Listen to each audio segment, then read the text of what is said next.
रसायन विज्ञाনৰ অন্তৰ্গত ৰাসায়নিক বিক্ৰিয়া আৰু সমীকৰণৰ বিষয়ে আলোচনা কৰিবলৈ আগবাঢ়িছোঁ।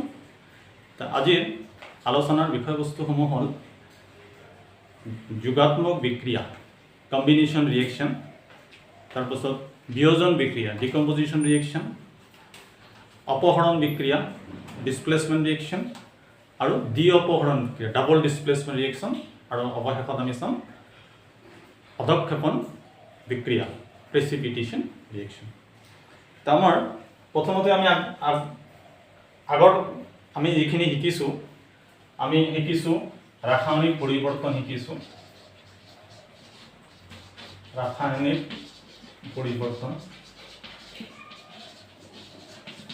পরিবর্তনের পিছত শিকিছো আমার রাসায়নিক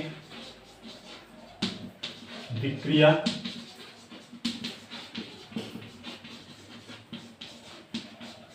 তার পিছত আমি শিকিছো রাসায়নিক সমীকরণ।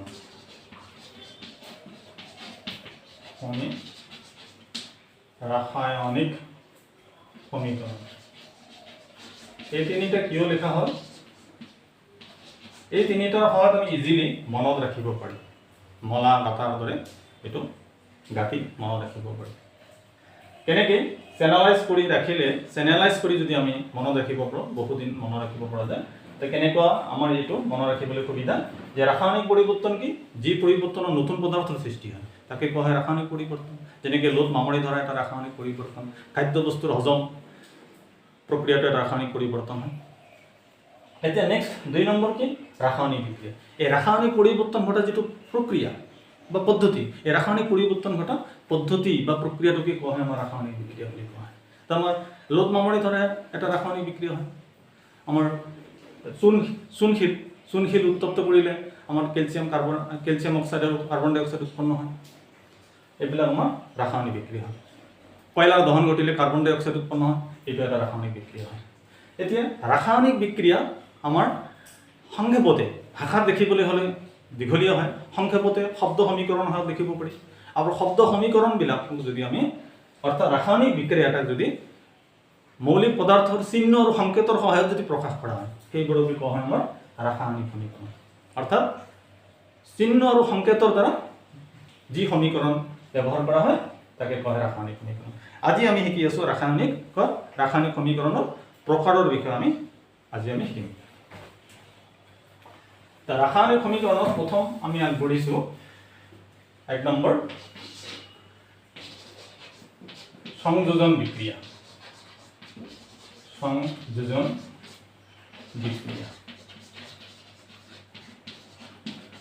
সংযোজন বিক্ৰিয়াৰ ইংৰেজি নাম হল কম্বাইনেশন ৰিয়েকশন। তো সংযোজন বিক্ৰিয়া কি বাৰু? সংযোজন নামতে কাম আছে। সংযোজন কৰা মানে সংযোগ কৰা, একেলগ হোৱা। কেইবাটা একাধিক বস্তু, 2 বা ততোধিক বস্তু যদি একেলগ হয় মাত্ৰ এটা বিক্ৰিয়াজাত পদাৰ্থ উৎপন্ন হয় তাকে কয় সংযোজন বিক্রিয়া। এটা স্যাম্পল এটা দেখাই দিছো। এ এটা বস্তু, বি এটা বস্তু, সি এটা বস্তু, তিনিটা বস্তু। এটা যদি একেলগে হৈ এ বি সি এইটো উৎপন্ন হয়, কেইবাটা বস্তু লগ লাগি যদি এটা বস্তু উৎপন্ন হয়, তেনেকুৱা বিক্ৰিয়াবোৰকে কয় আমাৰ সংযোজন বিক্ৰিয়া, কম্বাইনেশ্যন ৰিয়েকশ্যন বুলি কয়। তো আমাৰ উদাহৰণস্বৰূপে এতিয়া চোৱা যাওক, এইটো এটা স্যাম্পল।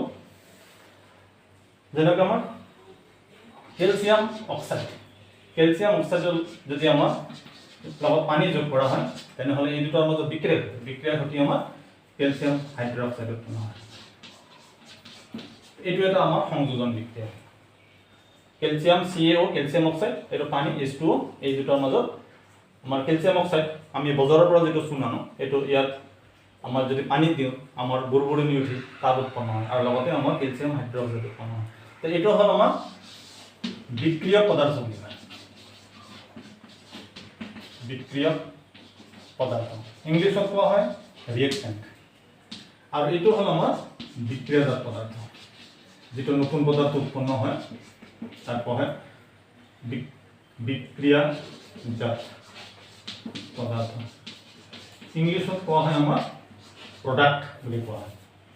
তেনেহ'লে আমাৰ সংযোজন বিক্ৰিয়া যদি সংক্ষেপতে সজাই পৰাই ক'ব লাগে তেনেহ'লে কি ক'ব পাৰি আমি যে 2 বা ততোধিক পদাৰ্থ লগ লাগি বা দুই বা ততোধিক বিক্ৰিয়ক পদাৰ্থ লগ লাগি কেৱল এটা বিক্ৰিয়জ পদাৰ্থ উৎপন্ন হবে তেনে বিক্ৰিয়াবোৰক কি কয় সংযোজন বিক্ৰিয়া। এইটো এটা আমাৰ সংযোজন বিক্ৰিয়াৰ উদাহৰণ হৈ গ'ল। এতিয়া নেক্সট আমি চাই আছো নাম্বাৰ 2 বিয়োজন বিক্ৰিয়া।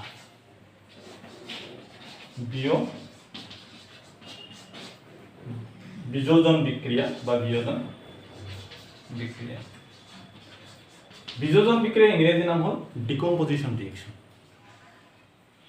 ভাঙি যোৱা। তো ইয়াত এনে এটা স্যাম্পল যদি আমি চাওঁ যে এটা বস্তু এটা বিক্রিয়ক পদার্থ ভাঙি গৈ যদি কেইবাটাও পদার্থ পৰিণত হয়, কেইবাটাও পদাৰ্থ যদি উৎপন্ন হয়, অৰ্থাৎ ইয়াৰ ঠিক ওলোটা। ইয়াত আমাৰ কেনেকুৱা হ'ব স্যাম্পলটো এনেকুৱা হ'ব, এটা বস্তু ABC এটা বস্তু, এই বস্তু এটা বস্তু ভাঙি গৈ যদি একাধিক বস্তু উৎপন্ন হয়, A এটা বস্তু, B এটা বস্তু, C এটা বস্তু, এটা বস্তু ভাঙি গৈ কেইবাটাও পদার্থ বা একাধিক পদার্থ উৎপন্ন তাকে আমাৰ বিয়োজন। বিয়োজন মানে ভাঙি যোৱা। তো বিয়োজন বিক্ৰিয়াটো আমাৰ তিনিটা পদ্ধতিত হ'ব পাৰে। কি কি তিনিটা পদ্ধতিত আমি চাওঁ।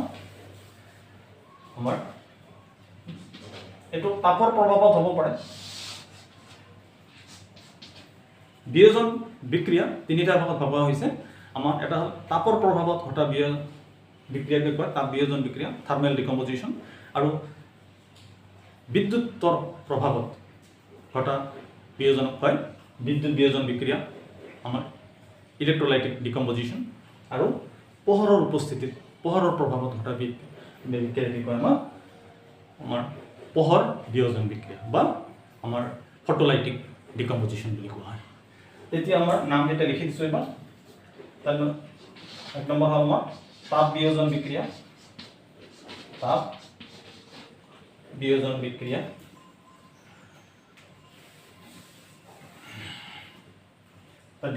আমাৰ নাম্বাৰ 1 তো হ'ল তাপ বিয়োজন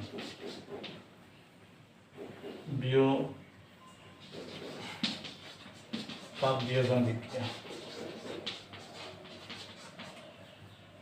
তাপ বিয়োজন বিক্ৰিয়া কোনটো আমাৰ যেনেকৈ আমাৰ ক্যালসিয়াম কাৰ্বনেট বা চূণশিল বুলি কোৱা হয়। এইটো যদি উত্তপ্ত কৰা হয়, উত্তপ্ত কৰিলে এইটো ভাঙি যায় আমাৰ কেইবাটাও পদাৰ্থ তৈয়াৰ হয়, যেনেকৈ ক্যালসিয়াম অক্সাইড উৎপন্ন হয় প্লাছ কাৰ্বন ডাই অক্সাইড উৎপন্ন হয়। এইটো আমাৰ ভৌতিক অৱস্থা যদি আমি দেখাব খোজো এইটো গোটা হ'ব, সলিড। এইটো গোটা আৰু এইটো গেছ হ'ব। তাৰমানে তাপ বিয়োজন বিক্ৰিয়া হৈ গ'ল। তাপৰ প্ৰভাৱত ঘটা বিয়োজনক কয় তাপ বিয়োজন বিক্ৰিয়া। আমাৰ ক্যালসিয়াম কাৰ্বনেট বা চূণশিল উত্তপ্ত কৰিলে এই বিয়োজিত হয় বা ভাঙি যায়, ভাঙি গৈ ক্যালসিয়াম অক্সাইড আৰু কাৰ্বন ডাই অক্সাইড উৎপন্ন হয়। এইটো এটা আমাৰ তাপ বিয়োজন বিক্ৰিয়া হ'ব। নেক্সট আমাৰ বিদ্যুৎ বিয়োজন বিক্ৰিয়া। বিদ্যুৎ বিয়োজন বিক্ৰিয়া। বিদ্যুৎ বিয়োজন বিক্ৰিয়াটো এতিয়া দেখাই দিছো।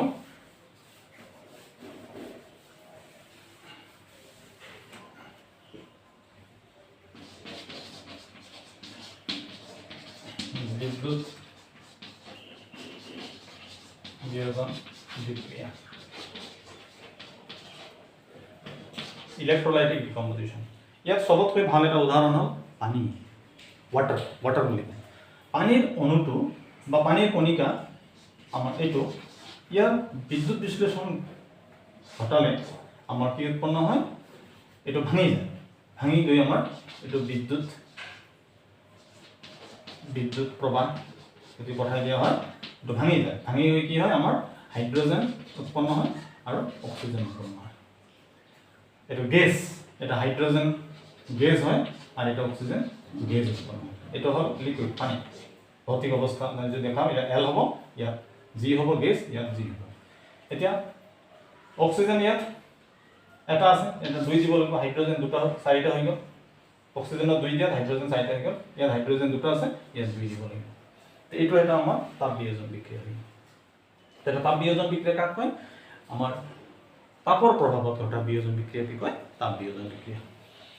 নেক্সট আমি আগবাঢ়িছো পোহৰ বিয়োজন বিক্ৰিয়া। ফটোলাইটিক ডিকম্পোজিশন বুলি কোৱা হয় ইংৰাজীত। তো ফটোলাইটিক ডিকম্পোজিশন কি আমাৰ হাইড্ৰোজেন আৰু ক্লোৰিন এই দুটাৰ মাজত আমাৰ পোহৰ, এই দুটাৰ মাজত যদি ইয়াত পোহৰ পৰে, সূৰ্যৰ পোহৰৰ উপস্থিতিত আমাৰ এইটো বিক্ৰিয়া ঘটে, বিক্ৰিয়া ঘটিলে আমাৰ HCl উৎপন্ন হয়, হাইড্ৰক্লোৰিক এচিড উৎপন্ন হয়। আমাৰ ইয়াত দুটা আছে, ইয়াত দুটা আছে, ইয়াত দুই হ'ব। তেনে আমাৰ এইটো ফটোলাইটিক ডিকম্পোজিশন, পোহৰ বিয়োজন বিক্ৰিয়া কাক কয়? তেনেহ'লে পোহৰৰ উপস্থিতিত ঘটা বিয়োজন বিক্ৰিয়াক কোৱা হয় পোহৰ বিয়োজন বিক্ৰিয়া।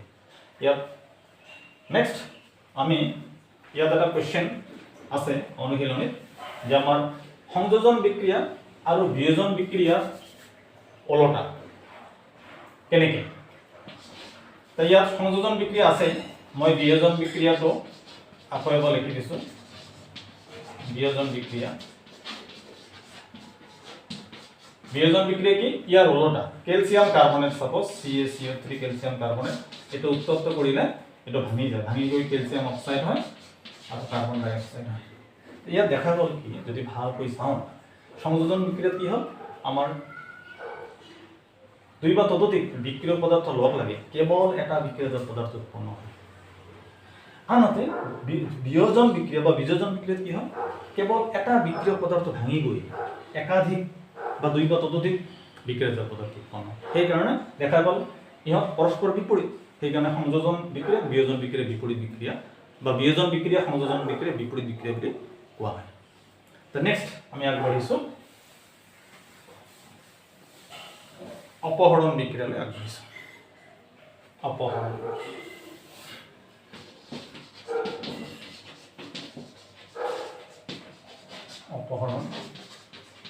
বিক্ৰিয়া ইংলিছত কোৱা হয় আমাৰ ডিসপ্লেসমেন্ট ৰিয়েকশন বুলি কোৱা হয়। ডিসপ্লেসমেন্ট ৰিয়েকশন। অপহৰণ মানে অপসাৰিত হোৱা, আঁতৰ হোৱা। কিছুমান ধাতুৱে কি হয় অইন ধাতুৰ যৌগৰ লগত বিক্ৰিয়া কৰি সেই ধাতুটোক আঁতৰ কৰি দিয়ে, অপহৰণ কৰি দিয়ে। তো যিবোৰ বিক্ৰিয়াত এটা ধাতুৱে আন এটা ধাতুক তাৰ যৌগটোৰ পৰা অপহৰণ কৰে, আঁতৰ কৰে, সেই বিক্ৰিয়াটোকে কোৱা হয় আমাৰ অপহৰণ বিক্ৰিয়া বুলি কোৱা হয়। চোৱা যাওক তেনেহ'লে তেনেকৈ ধৰক আমাৰ জিংক কৰা হয়। জিংক এটা ধাতু আৰু এটা ধাতুৰ যৌগ লোৱা যাওক। এটা ধাতুৰ যৌগ কি কপাৰ সালফেট এটা লোৱা হ'ল, এটা ধাতুৰ যৌগ CuSO4 কপাৰ সালফেট। এই দুটাৰ মাজত বিক্ৰিয়া ঘটিলে কি হ'ব আমাৰ এই যে ইয়াৰ এইটো এই যৌগটো ভাঙি পেলাব। ই জিংকে এই যৌগটোৰ এই কপাৰ সালফেটৰ যৌগটোৰ পৰা কপাৰটো ভেটাত কৰিব, অপহৰণ কৰিব। আৰু জিংক আৰু সালফেট একেলগ ল'ব লাগিব, অৰ্থাৎ এটা হ'ব আমাৰ জিংক সালফেট হ'ব, SO4 হ'ব, প্লাস আমাৰ কপাৰ উৎপন্ন হ'ব CO। তো এইটোকে আমাৰ তেনেহ'লে অপহৰণ বিক্ৰিয়াত কি এই বস্তুটো প্ৰথম জানিব লাগে। এটা হ'ল ধাতু, এইটো আমাৰ জিংক এটা ধাতু, এটা হ'ল ধাতুৰ যৌগ কপাৰ সালফেট এটা ধাতুৰ যৌগ। এটা ধাতুৱে আন এটা ধাতুৰ যৌগটোৰ পৰা ধাতুটো অপহৰণ কৰে। কিয় অপহৰণ কৰে? কাৰণ হ'ল কি ইয়াত জিংকটো কপাৰতকৈ অধিক সক্ৰিয়। কথাতে যোজ্জন মূল্যক তাৰ নহয়, মাইট ইজ ৰাইট। ইয়াতো ঠিক তেনেকুৱা ধৰণৰ অধিক সক্ৰিয় ধাতুটোৱে কম সক্ৰিয় ধাতুটোক তাৰ যৌগটোৰ পৰা অপহৰণ কৰিছে, এই আঁতৰ কৰিছে। আৰু এইটো এই দুটা আমাৰ ফ্ৰেণ্ডশ্বিপ, এই দুটা বন্ধু হৈ গৈছে, ফ্ৰেণ্ডশ্বিপ কৰিছে। তো এনেকুৱা ধৰণৰ বিক্ৰিয়া কোৱা হয় আমাৰ অপহৰণ বিক্ৰিয়া। অপহৰণ বিক্ৰিয়াক প্ৰতিস্থাপন বিক্ৰিয়া বুলিও জনা যায়। তো নেক্সট আমি চাইছোঁ দ্বি অপহৰণ বিক্ৰিয়া এটা। দ্বি অপহৰণ বিক্ৰিয়া। ইয়াত যদি ভৌতিক অৱস্থা দেখুওৱা হয়, ভৌতিক অৱস্থা যদি এই বিক্ৰিয়াটো দেখুওৱা হয় জিংক গোটা S লিখিব লাগে সলিড। ইয়াত ভৌতিক কপাৰ সালফেট এটা জলীয় একুৱাছ হয় ভৌতিক অৱস্থা। এইটো জিংক সালফেট এইটো একুৱাছ হ'ব, জলীয় দ্ৰৱ হ'ব। আৰু কপাৰ যদি গোটা হ'ব সেইকাৰণে ভৌতিক অৱস্থা S লিখিব লাগে। নেক্সট দ্বি অপহৰণ বিক্ৰিয়া। দ্বি অপহৰণ বিক্ৰিয়াত কি দ্বি মানে দুটা, দুটা ধাতৱীয় যৌগৰ মাজত বিক্ৰিয়া ঘটি আমাৰ সিহঁতৰ মাজত আয়নৰ বিনিময় হৈ দুটা নতুন যৌগ উৎপন্ন হয়। যেনেকৈ আমাৰ সিলভাৰ নাইট্ৰেট চোৱা যাওক, AgNO3 সিলভাৰ নাইট্ৰেট এটা যৌগ, ধাতুৰ যৌগ, আন এটা আমাৰ সোডিয়াম ক্লৰাইড এটা ধাতুৰ যৌগ। দুটাই আমাৰ এই দুটা বিক্ৰিয়ক পদাৰ্থ, এই দুটাৰ মাজত বিক্ৰিয়া ঘটিব। বিক্ৰিয়া ঘটিলে তাহাঁতৰ আয়নৰ বিনিময় হ'ব। এই দুটাৰ মাজত লগ লাগিব, ফ্ৰেণ্ডশ্বিপ হ'ব, আৰু এই দুটাৰ মাজত এই দুটা লগ লাগিব। ঠিক ৰামধেনুৰ আকৃতিৰ নিচিনা প্ৰায়।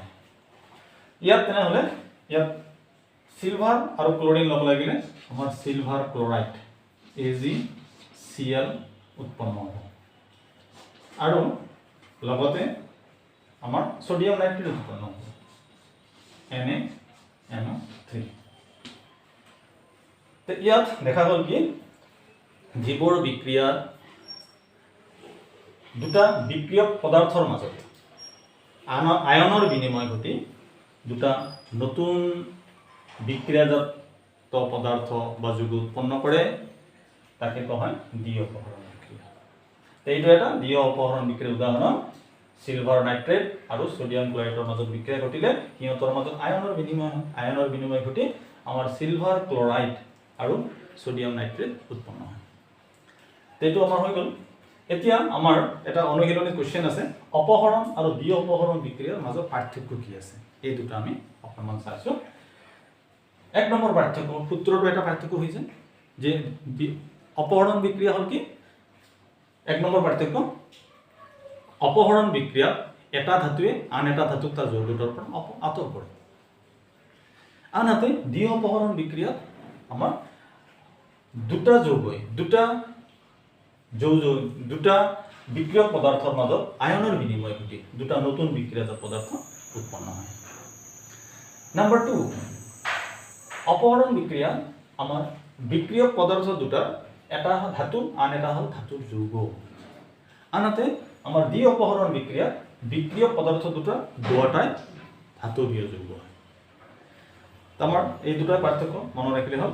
নেক্সট আমি চাই আছোঁ প্ৰেচিপিটেশ্যন ৰিয়েকশ্যন, অৱক্ষেপণ বিক্ৰিয়া আমি নেক্সট চাই আছোঁ।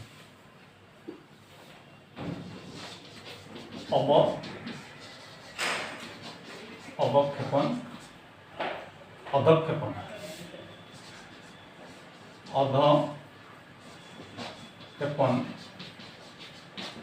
বিক্ৰিয়া।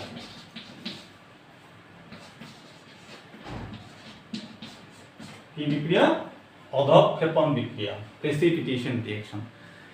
তো আমাৰ কিছুমান বিক্ৰিয়া দেখা গৈছে কি যে বিক্ৰিয়ক পদাৰ্থ দুটাৰ মাজত বিক্ৰিয়া ঘটি বা আয়নৰ বিনিময় ঘটি আমাৰ দুটা নতুন যৌগ উৎপন্ন হয়, আৰু সেই যৌগৰ তাত আমাৰ এটা যৌগৰ অধক্ষেপ উৎপন্ন হয়। অৰ্থাৎ ইয়াত সিলভাৰ নাইট্ৰেট আৰু সোডিয়াম ক্লৰাইড এই দুটাৰ যদি মাজত বিক্ৰিয়া ঘটে তেনেহ'লে ঘটি কি উৎপন্ন হৈছে দেখা গৈছে, সিলভাৰ ক্লৰাইড আৰু সোডিয়াম নাইট্ৰেট উৎপন্ন হৈছে।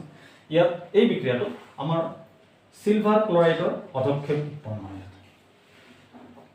যি বিক্ৰিয়াত আমাৰ অধক্ষেপ উৎপন্ন হয় সেই বিক্ৰিয়াকে কয় অধক্ষেপণ বিক্ৰিয়া। অৰ্থাৎ আৰু বেলেগকৈ যদি ক'ব পাৰোঁ, যি বিক্ৰিয়াত দুটা বিক্ৰিয়ক পদাৰ্থৰ মাজত আয়নৰ বিনিময় হৈ দুটা নতুন বিক্ৰিয়াজাত পদাৰ্থ উৎপন্ন হয়, লগতে আমাৰ অধক্ষেপ উৎপন্ন হয়, তেনে বিক্ৰিয়াক কোৱা হয় আমাৰ অধক্ষেপণ বিক্ৰিয়া বুলি কোৱা হয়। তো আজিলৈ ইমানেই সামৰিছোঁ। আকৌ এবাৰ শেষত ৰিপিট কৰাই দিছোঁ যে সংযোজন বিক্ৰিয়াকে দুটা বা ততোধিক পদাৰ্থ লগ লাগি বিক্ৰিয়ক পদাৰ্থ লগ লাগি কেৱল এটা বিক্ৰিয়াজাত পদাৰ্থ উৎপন্ন হ'লে তাকে কয় সংযোজন বিক্ৰিয়া। যেনে আমাৰ কেলছিয়াম অক্সাইড আৰু পানী বিক্ৰিয়া ঘটিলে কেলছিয়াম হাইড্ৰক্সাইড উৎপন্ন হয়, এইটো এটা সংযোজন বিক্ৰিয়া। নাম্বাৰ 2, বিয়োজন বিক্ৰিয়া। বিয়োজন বিক্ৰিয়া কি, কেৱল এটা বিক্ৰিয়ক পদাৰ্থ ভাঙি গৈ দুই বা ততোধিক বিক্ৰিয়াজাত পদাৰ্থ উৎপন্ন হ'লে তাকে কয় বিয়োজন বিক্ৰিয়া। যেনেকা উদাহৰণৰূপে কেলছিয়াম কাৰ্বনেট বা চূণশিল, এইটো উত্তপ্ত কৰিলে বিয়োজিত হৈ আমাৰ কেলছিয়াম অক্সাইড আৰু কাৰ্বন ডাই অক্সাইড উৎপন্ন হয়। বিয়োজন বিক্ৰিয়া তিনি ধৰণৰ হয়। এটা হ'ল তাপ বিয়োজন বিক্ৰিয়া থাৰ্মেল ডিকম্পজিশ্যন, এটা হ'ল বিদ্যুৎ বিয়োজন বিক্ৰিয়া আমাৰ ইলেক্ট্ৰলাইটিক ডিকম্পজিশ্যন, আৰু এটা হ'ল আমাৰ পোহৰ বিয়োজন বিক্ৰিয়া আমাৰ ফটোলাইটিক ডিকম্পজিশ্যন। নেক্সট হ'ল অপহৰণ বিক্ৰিয়া। যি বিক্ৰিয়াত এটা ধাতুৱে আন এটা ধাতুক তাৰ যৌগটোৰ পৰা অপহৰণ কৰে বা আঁতৰ কৰে তাকে কয় অপহৰণ বিক্ৰিয়া। যেনেকৈ জিংকে কপাৰ ছালফেটৰ লগত বিক্ৰিয়া কৰিলে আমাৰ জিংক ছালফেট উৎপন্ন হয় আৰু কপাৰ অপহৰণ হয়। নেক্সট দ্বি অপহৰণ বিক্ৰিয়া কি? যি বিক্ৰিয়াত বিক্ৰিয়ক পদাৰ্থ দুটাৰ মাজত আয়নৰ বিনিময় ঘটি দুটা নতুন বিক্ৰিয়াজাত পদাৰ্থ উৎপন্ন হয় তাকে কয় দ্বি অপহৰণ বিক্ৰিয়া বুলি কোৱা হয়। আমাৰ দ্বি অপহৰণ বিক্ৰিয়াবিলাকত কি হয়? আমাৰ অধক্ষেপ উৎপন্ন হয়। যি বিক্ৰিয়াত অধক্ষেপ উৎপন্ন হয় তাকে কয় অধক্ষেপণ বিক্ৰিয়া। সকলোবোৰ অধক্ষেপণ বিক্ৰিয়াই দ্বি অপহৰণ বিক্ৰিয়াৰ অন্তৰ্গত হয়। তো থেংক ইউ ফৰ ৱাচিং। আজিলৈ ইমানতে সামৰণি মাৰিছোঁ। নমস্কাৰ।